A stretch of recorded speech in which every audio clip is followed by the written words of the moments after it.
بسم اللہ الرحمن الرحیم۔ السلام علیکم۔ حضرت لال شہباز قلندر جب حج کے لیے تشریف لے گئے تو روضہ رسول صلی اللہ علیہ وسلم سے غیبی اشارہ ملنے پر آپ نے سندھ کا رخ کیا۔ سندھ تشریف لانے کے بعد آپ نے ایک جگہ قیام کیا۔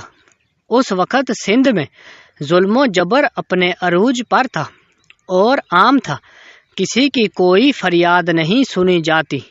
اسی وقت کا یہ مقولہ بھی مشہور ہے کہ اندھیر نگری چوپٹ راج، لوگوں کو بے بس اور لاچار دیکھ کر ایک مظلوم جس کا نام سکندر بہادر بودلہ تھا، وہ ایک نعرہ مستانہ لگایا کرتا تھا، میرا مرشد آنے والا ہے، ظلم کا زوال ہونے والا ہے۔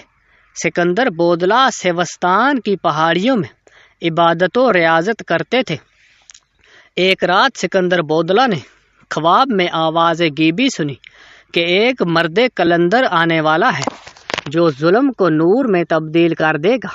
پھر اکثر ان بزرگ کی زبان پر یہ رہتا تھا کہ میرا مرشد سائیں آ رہا ہے۔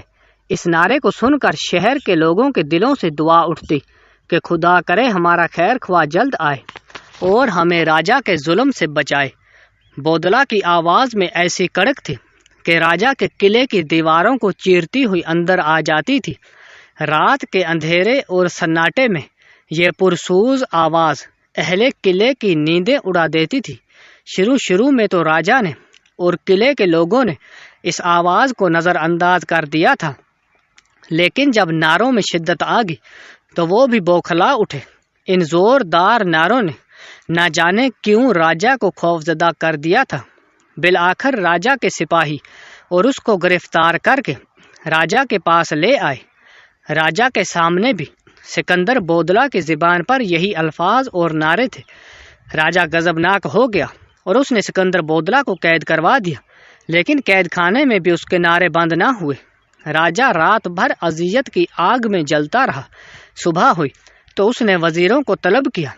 وزیروں نے کہا کہ بودلہ کی کھال ادھیڑ دی جائے، اپنے آپ ہی دماغ ٹھکانے آ جائے گا۔ راجا نے اجازت دے دی اور سکندر بودلہ پر ظلم کی بارش کر دی گئی، لیکن ان کی زبان پر یہی الفاظ تھے کہ میرا مرشد آنے والا ہے، ظلم کا زوال ہونے والا ہے۔ دوسری جانب جب حاکم سیون نے لال شہباز قلندر کی یہ کرامت دیکھی کہ ان کا دیوانہ سکندر بودلہ قید میں ہونے کے باوجود بھی رہائی پا کر ان کے پاس پہنچ گیا، تو اپنے علاقے کے کچھ جادوگروں کو طلب کر کے ان سے مسلمان بزرگ کے مقابلے کا کہا، لیکن سیون کے جادوگروں نے مقابلے سے پہلے ہی اپنی شکست تسلیم کر لی کہ انہیں ہرانا ہمارے بس کی بات نہیں۔ البتہ جادوگروں نے راجا کو مشورہ دیا کہ اگر کسی طرح مسلمان درویش کو حرام غذا دی جائے تو اس کی روحانی قوت ساری ضائع ہو جائے گی اور پھر ہمارے جادو کی طاقت اس پر غالب آ جائے گی۔ راجا نے کسی روز ایک حرام جانور کا گوشت پکایا اور خوان سمجھ کر مسلمان درویش کی خدمت میں بھجوا دیا۔ جب یہ خوان حضرت لال شہباز قلندر کی خدمت میں پیش ہوا تو کھانا دیکھتے ہی آپ کا رنگ متغیر ہو گیا اور آپ نے یہ کہہ کر خوان سے بھرے ہوئے کھانے کا پلیٹ الٹ دیا کہ ہمارا خیال تھا کہ وہ کافر اتنی نشانیاں دیکھنے کے باوجود ایمان لے آئے گا، مگر جس کی تقدیر میں ہلاکت اور بربادی لکھی جا چکی ہو اس سے اللہ کے سوا کوئی نہیں ٹال سکتا۔ مرشد کے اس عمل سے خود ان پر لرزہ طاری ہو گیا۔ پھر دوسرے ہی لمحے زمین بھی لرزنے لگی۔ سیون زلزلے کی لپیٹ میں تھا۔ زمین نے دو کروٹ لی اور طاقت و اقتدار کا سارا کھیل ختم ہو گیا۔ ادھر درویش کے سامنے خوان الٹا پڑا تھا اور ادھر حاکم سیون کے قلعے کی بنیادیں الٹ چکی تھیں، جبکہ ایک روایت جو عام طور پر لوگوں کی زبان پر ہوتی ہے کہ ایک مجذوب حضرت لال شہباز قلندر رحمۃ اللہ علیہ کا دیوانہ تھا اور اس کو ساری دنیا میں حضرت لال شہباز قلندر سے زیادہ کوئی عزیز نہیں تھا۔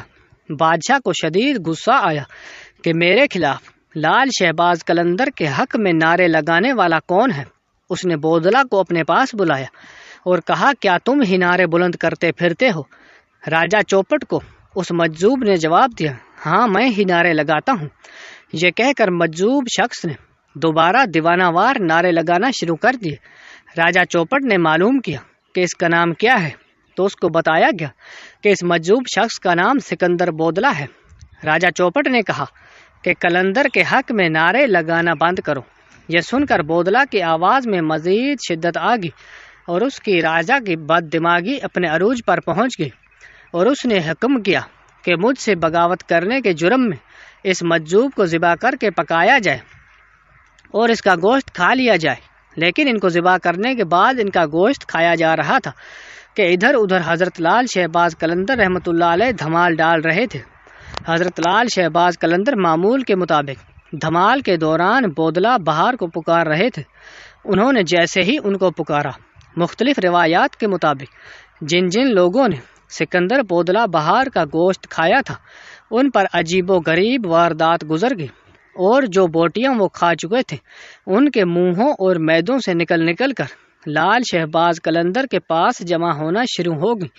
جب بودلہ کے تمام اعضاء جمع ہو گئے تو ان اعضاء نے ایک جسم کی شکل اختیار کر لی اور دھمال کر کے وہ جسم دوبارہ ٹکڑے ٹکڑے ہو گیا۔ یہ منظر دیکھ کر راجہ گھبرا گیا۔ حضرت لال شہباز قلندر نے راجہ سے کہا، تو نے میرے مرید کو شہید کر دیا، تو نے ایسا کیوں کیا؟ راجہ نے گھبراتے ہوئے جھوٹ بولا کہ اس مجذوب کو اس لیے قتل کروایا گیا کیونکہ میرے قلعے کی دیواریں ایک کھڑکی ہے جہاں اکثر میری بیٹی بیٹھا کرتی ہے اور بالوں کو سنوارتی ہے، اس کے بالکل سامنے یہ مجذوب رہتا تھا اور وہ میری بیٹی کا عاشق ہو گیا۔ مجھے علم ہوا تو اس نے رسوائی سے بچنے کے لیے اس کا قتل کروا دیا۔ حضرت لال شہباز قلندر نے راجہ کو بتلایا کہ اس کا نتیجہ راجہ کو بھگتنا پڑے گا، مگر راجہ الٹا لال شہباز قلندر کو دھکاتے ہوئے محل کی جانب لوٹ گیا۔ پھر حضرت لال شہباز قلندر اپنے مرید کی یاد میں بے تحاشا روئے اور راجہ چوپٹ کو بد دعا دی۔ ادھر بد دعا ہونی ہی تھی کہ راجہ اور اس کا قلعہ الٹ گیا اور یوں حاکم سیون اپنے دردناک انجام کو پہنچ گیا۔